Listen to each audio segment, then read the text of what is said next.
Hey everyone, Brendan Snyder here. How are you? Thanks so much for joining me and welcome to the 23 best albums of 2023. All right, so it's the end of 2023 and it is time for us to take our annual look back at the amazing albums that came out this past year with original new music on it. So I'm not doing live albums, I'm not doing comps, I'm not doing covers albums. This is new albums of original material. And I have to say, it was pretty hard, but I've narrowed it down to the 23 best albums of 2023. So join me for this countdown here. See if your favorite new album of 2023 came in as part of it. But before we get started, of course, if you are new to my channel and haven't already hit the subscribe button, please do. Also leave a comment, hit like. All those things do help support my channel. I would greatly appreciate it. And of course, as an added bonus, by turning on notifications, you're going to stay up to date on really cool videos just like this with the 23 best albums of 2023. All right, so I want to do a little bit of stats here, a bit of comparison between this video and the previous video, Best New Albums of 2023 so far, which I posted back in July. And I always do that mid-year to make sure that I'm really kind of taking stock of everything.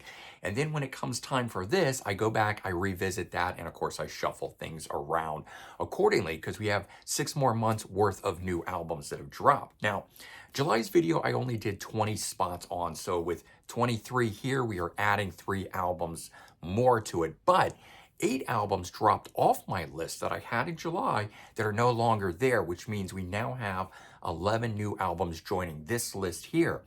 One of the albums that dropped from the list was previously a number 4 best album. So that just shows you how things can change over the course of 6 months. Something that I ranked so high at that time later fell off of my list entirely.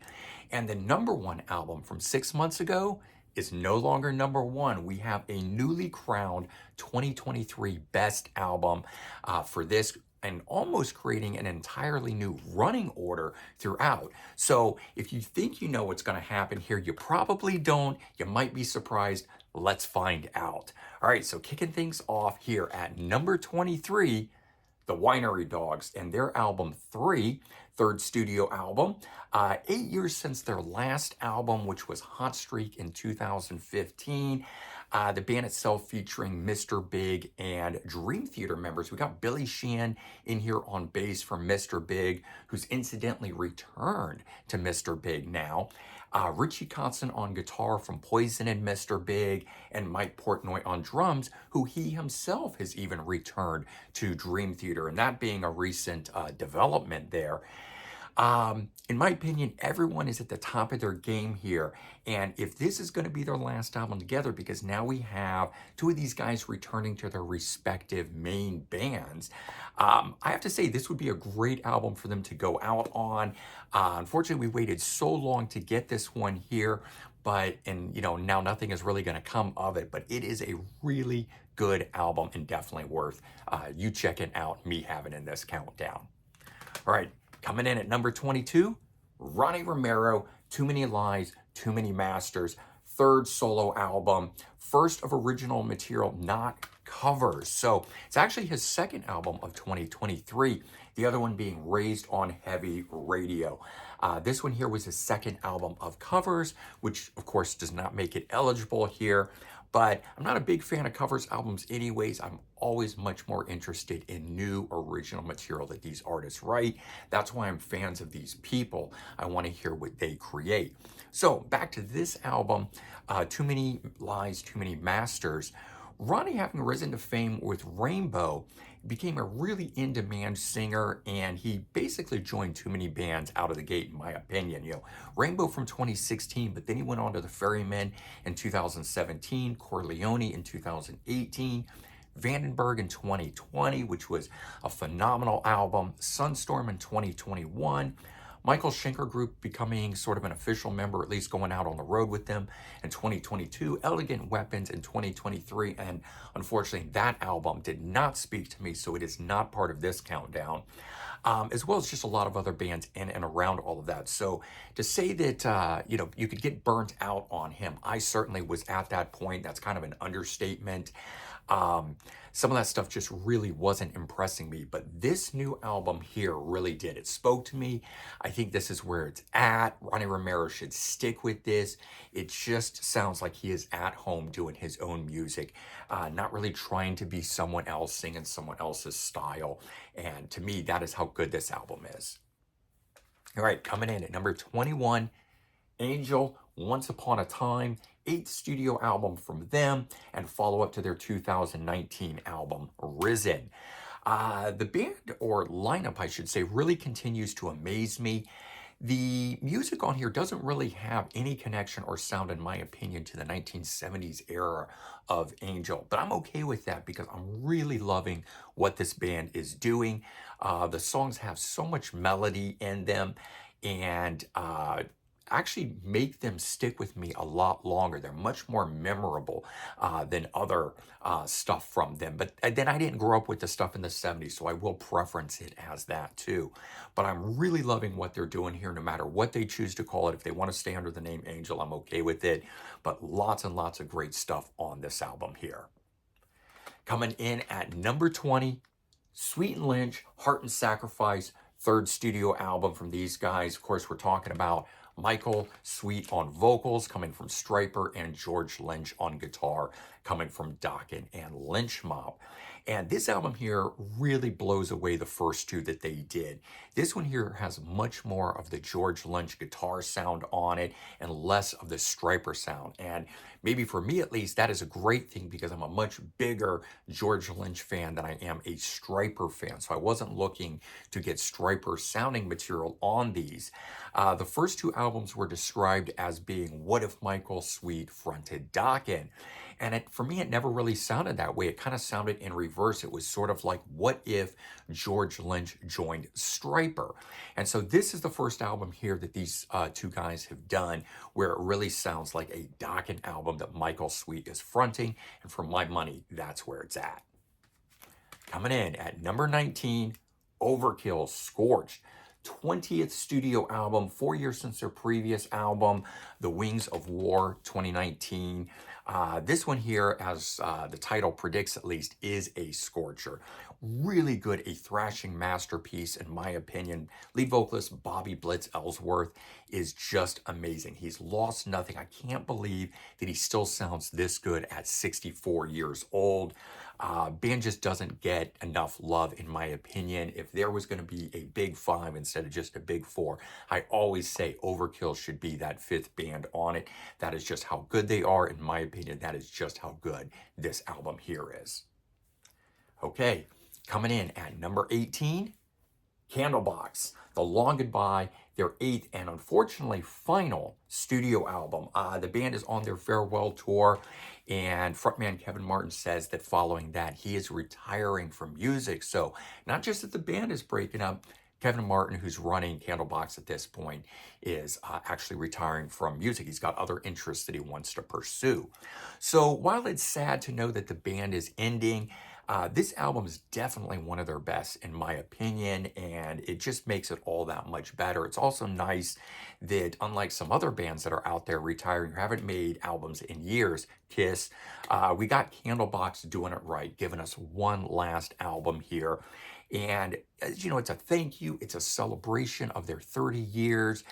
And also of note on this album, the digital version has 10 tracks. The back of this lists 10 tracks, but there's actually 12. So just another kind of cool thank you bonus that comes out of this album. All very cool things that the band is doing to say goodbye. But this album here, some super stellar music from them. All right, coming in at number 17, John Mellencamp, Orpheus Descending, 25th studio album from him. And after a number of albums that John has done, has that sort of raspy folk sound, this one here has much more of that classic Mellencamp sound of old in it.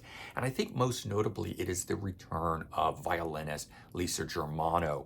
She played with him from 85 to 1993, and in my opinion, some of his best material ever came out of that time frame. So her sound is immediately recognizable on this album, making it a real standout for me in 2023 and a fantastic album to boot. All right, number 16, Extreme 6, sixth studio album. First in 15 years from the band, following their 2008 album. This one here, or I should say the last album that they did, Saturday Day Rock, was much more of the mid 90s sound material, kind of expected from them. They've never really returned fully to that late 80s Shredfest style that they started out with. But this album here actually breaks some new grounds for them. It builds on that 90s era sound, but it also brings in a much more modern approach to it. The only thing I'm not as happy about on this album is the mix. And that I think is, maybe something they're trying to do to sound more modern, but for me, it just kind of came off sounding a bit muddy and muted. And, when you got somebody like Nuno Bettencourt on there shredding away, you really want to hear that guitar, and that was my only complaint on it. That said, I think the songs on here are really good. So even though this has a more modern approach and a different kind of mix to it, the songs really stood out for me, making this a great album. All right, number 15, Richie Ramone, Live to Tell, third solo album from the one-time Ramones drummer. He was part of the band from 83 until 1987, playing on 3 of their albums, Too Tough to Die in 1984, Animal Boy in 86, and Halfway to Sanity in 1987. He also wrote several of their standout songs, including Someone Put Something in My Drink, I Know Better, and Smash You. So, he's not just the drummer, and a lot of people kind of forget that. And if you're looking for some classic 80s sounding Ramone stuff, there's still a guy out there doing it. It's Richie Ramone. This album is phenomenal, in my opinion. It sounds like a lost Ramones album. I know I'm going on about it, but I do really enjoy this album. Definitely check out some Richie Ramone if you are a fan of the Ramones. I think you're going to appreciate that. All right, staying on the punk theme here, we got number 14, Iggy Pop, Every Loser, 19th studio album. Now, he is a 75-year-old punk icon, still doing it. Blows my mind. Recorded and produced by Andrew Watt, who also worked with Ozzy Osbourne recently. He's actually produced 2 albums on this countdown here, Iggy Pop and another one coming up later on in this. This is a great return to form album for Iggy Pop, full of vim and vigor and just everything we know him for. And while he forays into other styles on different albums, he's like a lot of artists, Bowie and Alice Cooper, that kind of change their sound all the time. And I do love that this is where he is most at home, just that raw, ruckus, rockin', punk sounding album that we know and love him from. And to me, it is simply amazing that he is doing this at 75. Got to give him props for that. All right, number 13, Nils Lofgren, Mountains, 15th solo album from the E Street Band and Crazy Horse member. And this one here being his first one since 2019's Blue with Lou. This one here has some guests on it, like most of his albums usually do. We got Ringo Starr of the Beatles, Neil Young, his fellow Crazy Horse member, David Crosby on here from CSN and CSNY. This is one of those albums, though, that just really connected with me. No one particular reason, I have to say. I am a fan of Nils Lofgren's work, but the quality of music on here really just seemed to be some of the best material from the different bands that he's been part of.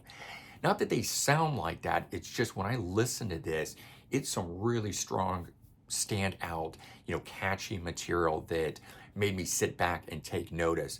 And when I was revisiting all these albums to do this and popping this album on, it just really solidified how much I love this album. I hadn't had it on in a little while, and I popped it on, and it was just like, a nice glove, a nice, friend you're coming back to kind of a thing.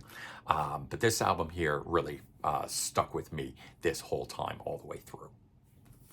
Coming in at number 12, Jethro Tull, Rock Flute, 23rd studio album, follow-up to the Zealot Gene, which between that album and this one, only 15 months between the release of those albums. I thought that was kind of cool because after a 23-year hiatus before they released the Zealot Gene, It's almost like they're making up for lost times, giving us two albums so close, so quick back to back. I hope they're off working on a new album too, because just keep it going. These bands and the members are at that age where you never know when the last album is going to be the last album. So when you're getting really good quality stuff, you want more of it, obviously. And this lineup may only be Ian Anderson from the original lineup, but these new guys that are in this band, this new lineup, whatever you want to call it, I think they're really proving themselves worthy of the Jethro Tull moniker here, and I, for one, will gladly take more from. All right, coming in at number 11, yes, Mirror to the Sky, 23rd studio album, first album with Jay Shallon as the main drummer on here, taking over for Alan White, who unfortunately passed away in 2022. Now, lots of albums in 2023 have had founding or long-running members get replaced with that new blood in the band, and certainly with even more new blood here in Yes, we still have the classic sound to it. Of course, I think that is due most in part to Steve Howe. Even though he's not a founding member of the band, that sound that he does with his guitar, that style of writing that he does, really is always defined, yes, at least in my ears. And good news with keyboardist Jeff Downs is that he just announced that the band is working on a new album for release sometime in 2024. So they're not sitting back. This was the second of recent albums that we got from them, and now it's looking like we're going to be getting another one. My only complaint on this one was the lack of Jeff Downs at the forefront. They've used orchestras on this album and the last album, and I feel like Jeff is really getting buried in that and not really hearing him. And he was such a main standout performer in Asia that I think Steve should let him shine on this. And I really hope with that new one that he returns to the forefront, having a more dominant sound on the album. And of course, along with Steve Howe, we want him to stay dominant too. All right, grab the next batch of them here as we kicked into the top 10 at this point, and coming in at number 10, Peter Gabriel, I.O., which stands for Input Output, 10th studio solo album, I should really say, 14th album overall if you count the 4 soundtracks that he has done, but only the 8th album of new original material. So 20th album if we add in the 6 from Genesis that he did. He's been in the career for doing this for 56 years. Pretty amazing overall, the stats from this guy. But this album here, 2 different mixes on it. We got the bright side and the dark side mix, and interestingly, did not release them individually, at least as far as the CD. I know the vinyl is, but it came out and you're getting both. And I kind of would have liked it had one album that came out and it was a mixture of the 2 different mixes, and then maybe a deluxe edition that also had that plus the 2 independent albums, sort of thing. That said, the mixes aren't that different between them. I do find myself leaning towards the bright side mix. I tend to be more uplifted by that than the other. But of course, that's just for now. At some point, I'm sure I'll pop on the dark side, and that one will fit perfectly for me. Now, unfortunately, it had been 21 years since his last album of new original material, which was called Up at that point. And in my opinion, though, the wait was well worth it for this one here. The songs on the album totally stand out. Took a little bit of time for them to settle in, but once they did, I really, really began to grow and love this album. And I think it's a very fitting album to sit, on the shelf next to his classic albums. All right, coming in at number 9, Trevor Raven, Rio, first solo album in 11 years. That was since the instrumental album, Jakarta, but that came out in 2012. But this is his first solo album with vocals on it in 34 years since Can't Look Away in 1989. Now, Can't Look Away in 1989 had much more in line with the Yes material that he was producing around that time frame. And this one here has those same classic elements to it. So making this one here feel very much like a Yes album, as much like a Yes album at least as the current Yes album, Mirror to the Sky, that I was just talking about. So for me at least, getting both a Yes album and a Trevor Raven album in 2023 was a very, very cool thing, making 2023 a pretty amazing year in music, in my opinion. Coming in at number 8, Paul Rodgers' Midnight Rose, 6th solo album, 22nd studio album overall from the Free and Bad Company member. Despite only having 8 songs on this album and clocking in at a minimal 32 minutes long on here, it is a fantastic album from start to finish. Sometimes short is okay. I have to remind myself of that because I am a child of the 90s, where everything was pack a CD as much as you can, 75 to 80 minutes worth of music. So when I get these really short ones, sometimes I'm initially bummed out on it. But if you leave off all the filler and it's nothing but killer tracks, they're all equally as strong. That can just make for a blow your mind kind of album. So I'm okay with that. Having waited now, though, 24 years between his last solo album of new original music and this one here, I gotta say, though, without a doubt, it was totally worth it. Okay, number 7, KK's Priest, The Sinner Rides Again, a second studio album featuring 2 former Judas Priest members. We got KK Downing on guitar, founding member of Judas Priest, and Tim Ripper Owens on vocals, who fronted the band between 1996 and 2003 for 7 years while Rob Halford was not in the band. Now, the band's first album that they did, to me, sounded like they were trying a bit too hard to write Judas Priest style songs, whereas this one here, while it still feels like a Judas Priest album, for me, stands on its own much more than the first one did. I like this one a lot better. Everything is much more consistent, and with each listen on this album, I like it more and more. So this is another one of those albums that I enjoyed when it came out. It continued to grow on me. I've actually grabbed it over the course of the year because this has been out now for a good, probably about 6 months. And just with each listen, I find myself really, really enjoying this one. Number 6 goes to Alice Cooper, Road, 22nd studio solo album, 31st studio album overall. And this one here produced by Bob Ezrin, who's worked with Alice Cooper on a number of classic albums: Killer in 71, School's Out in 72, Billion Dollar Babies in 73, and Welcome to My Nightmare, his debut solo album, in 75. So you've got that together on here. Then what's interesting is this one was recorded live in the studio with his touring band with 0 overdubs. We got Nita Strauss on guitar returning, Ryan Roxy on guitar, Tommy Hendrickson on guitar, Chuck Garrett on bass, and Glenn Sobel on drums. And then we've got a few guests on here.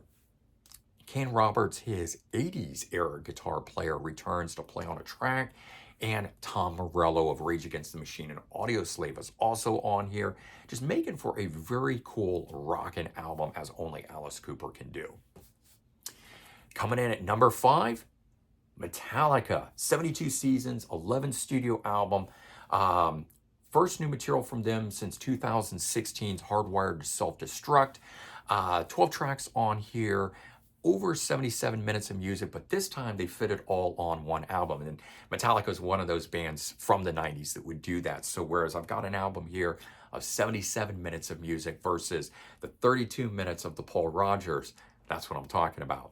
But here's the thing. I will say this, with the 77 minutes of music on here, Metallica probably could have used a bit of editing on here, because while I do like this album a lot, whenever I put it on, I very much enjoy it. But it all kind of sounds the same to me, and when I'm not listening to it, I don't find myself reaching for it as much. It's just not as memorable. Why that is, I can't really say, because as I said, when I put this album on, I do really like it. But I have to almost remind myself that I'm going to like it if I put it on, but I just find myself not reaching for it. A funny thing. And so unfortunately, that is actually why this album, which was the #1 album 6 months ago, has fallen back to number 5. I just don't reach for it as much as these next albums here. Coming in at number 4, Vandenberg, Sin, fifth studio album. Also of note, the album art here done by Vandenberg himself. So painter and amazing guitar player that he is and songwriter all around. Great creative individual. I love that about him. So this one here, like the album that came out in 2020 that was titled that, we spoke about that previously with Ronnie Romero fronting. Now we've got a new lead singer here. This time it is Mats Levin from Yngwie Malmsteen's band, another powerhouse vocalist. And I think I may even like him more than Ronnie Romero. I really enjoyed what he did on 2020. That was a standout album back then. Now we've got this one here. But Matt's really gives the album its own sound, in my opinion. He doesn't come out and the way Ronnie does and dominate, in my opinion. So I get to hear the band and vocalists work together in this as a more cohesive whole. And in my opinion, it really makes for some outstanding music in 2023, what they've produced on this album here. Coming in at number 3, Winger, seventh studio album and first one in 9 years since Better Days Coming that came out in 2014. The band now is a 5-piece featuring a returning Paul Taylor who played on their first 2 albums. Great to have him back. He definitely adds a new dynamic back into the band. And on this one here, I think it's much more of a progressive sound than some of that straight ahead rock stuff that we've gotten from them recently on albums. And they kind of always go between that, you know, the first 2 albums had that much more straight ahead rock, and then the third one was progressive, the fourth one was progressive, and then the fifth and sixth albums return them back to more straight ahead rock. It's kind of a thing they do, but this one here, I definitely enjoyed that aspect of it, making it really interesting, the material being written for this. Very consistent sounding album throughout on it, maybe not as many peaks and valleys in it as some of their other albums, but I did very much enjoy it, and this is one that I do go back to a lot, and every time I pop it on, I've enjoyed it each time. And so incidentally, this was the number 2 album behind the Metallica album, but I found myself reaching for this far more than the Metallica. So in the end of the day, this one here has overtaken and outperformed the Metallica album. And for me, in my head, there's always some sort of battle between them, because if we go back to the Nothing Else Matters video with Lars Ulrich throwing darts at Kip Winger, a poster of Kip Winger, I don't know, I've always got that in my mind. So in this case, Winger has beaten out Metallica. All right, coming in at number 2, Dokken, Heaven Comes Down, 12th studio album, first new one in 11 years since Broken Bones in 2012. This might be a shocker to some people because, you know, the band doesn't sound like they used to sound, sort of thing, or Don doesn't sound like he used to sound. But I gotta say, this album blew me away. It was one of those ones that I did not expect much for. I thought it might be at the tail end of the countdown, and it came out and blew my mind, and has just stayed in that position since coming out. So we've got a new lineup for Dokken in this. Of course, longtime original founding member Don Dokken on vocals, but then we've got John Levin on guitar, who came from Doro's band, having been with them for 20 years, longer than George Lynch or any of the other guys. And then we've got 2 new guys. We've got Chris McCarville on bass from House of Lords, and BJ Zampa on drums, also from House of Lords. So it's nice having the House of Lords rhythm section in here, kind of making this a bit of a super group, if you will. Now, musically, I think this is their best album since Back for the Attack. I will stand by it. John Levin is simply amazing. He shines on this album and outdoes the last couple albums he's done with the band. I think this is his best stuff. Don's vocals aren't what they were in his younger days. You know, I alluded to that earlier on, but let's remember he's 70 years old. He sounds really good on this album. He's not forcing it. He's not straining. The performance is consistent throughout on here. He doesn't try to sing outside of his register. So what he is doing sounds really good. And for this album, it sounds great. Yeah, there's a big jump if you put on this album and Back for the Attack in terms of his vocals. But for the album itself, Don sounds amazing on this. This album is so good. You know, beating out Winger, beating out Metallica. This album, simply amazing. All right, but what's my number 1 album, right? You ask, you want to know? Okay, the Rolling Stones, Hackney Diamonds, 24th British studio album, and 26th American studio album. First album since the passing, though, of Charlie Watts. Sad thing, he does appear on 2 tracks here. Now, 18 years, though, since their last album of new original material, 2005's A Bigger Bang, and 7 years since the blues covers album, Blue and Lonesome, in 2016. Now, here they are at their 60th anniversary, and instead of just going out on the road and doing a tour, they're giving us a brand new album. So, this is also a little, jab at Kiss, because you got another band doing it right. They are not resting on their laurels. They're coming out and they're giving us some new material. And the new material is really good, in my opinion, obviously, if it's coming in at #1. The album does have a different sound than past albums. I think they're attempting to merge their sound with a more modern sound of today. Understandable. They've always done that. They've always grown and moved with the times, so nothing new there. Lots of energy, lots of classic elements on this. The songs sound great. There's so much energy from the band. I mean, here's the thing. There's full-on excitement and energy throughout this album. And you've got to remember that Mick Jagger is 80, who sounds fantastic vocally on here. Keith Richards is 79, still doing amazing on the guitar. And then you got Ronnie Wood, the young guy, but he's 76 on here, and I think he is a true unsung hero of the band. His rhythm guitar works across this album is amazing, but he's always been such a solid player for the Stones. And of course, for me, all of that together is really, it just proves that, in my opinion, the Rolling Stones are still the greatest rock and roll band in the world. This album here being the best album of 2023. And there you go. That's the top 23 albums of 2023 for you guys. If you want to compare this, though, to that original video I did back in July, the best albums of 2023 so far, I will leave a link in the description. You can check that out. I'll also leave a link to last year's 22 best albums of 2022. You can check that out as well if you're interested to see what I thought was the best stuff from a year ago at this point.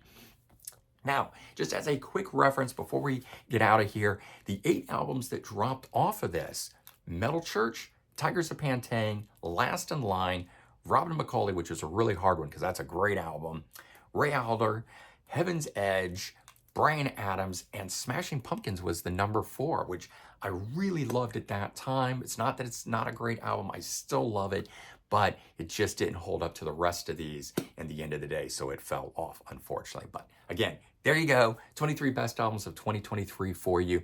Hopefully you enjoyed this. Let me know what is your #1 album from this past year. Take care, everyone. Have a great start to the new year, and I'll see you in 2024. Bye-bye.